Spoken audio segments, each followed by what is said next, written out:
KGF के बाद एक और फिल्म जो कन्नड़ सिनेमा में बनी है, धूम मचा रही है। कहानी एक छोटे से पत्थर के साथ जुड़ी हुई है जो पूरे गांव की रक्षा करता है। गांव वालों का मानना है कि इस पत्थर में भगवान की शक्ति मौजूद है।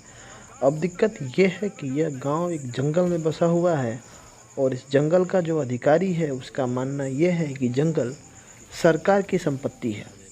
और ऐसे फिल्म की कहानी शुरू होती है और इसका जो क्लाइमैक्स है वो तो इतना ज़बरदस्त है कि मैं दावे के साथ कह सकता हूँ कि ऐसी फिल्म ना तो बॉलीवुड में बनी है और ना ही हॉलीवुड में।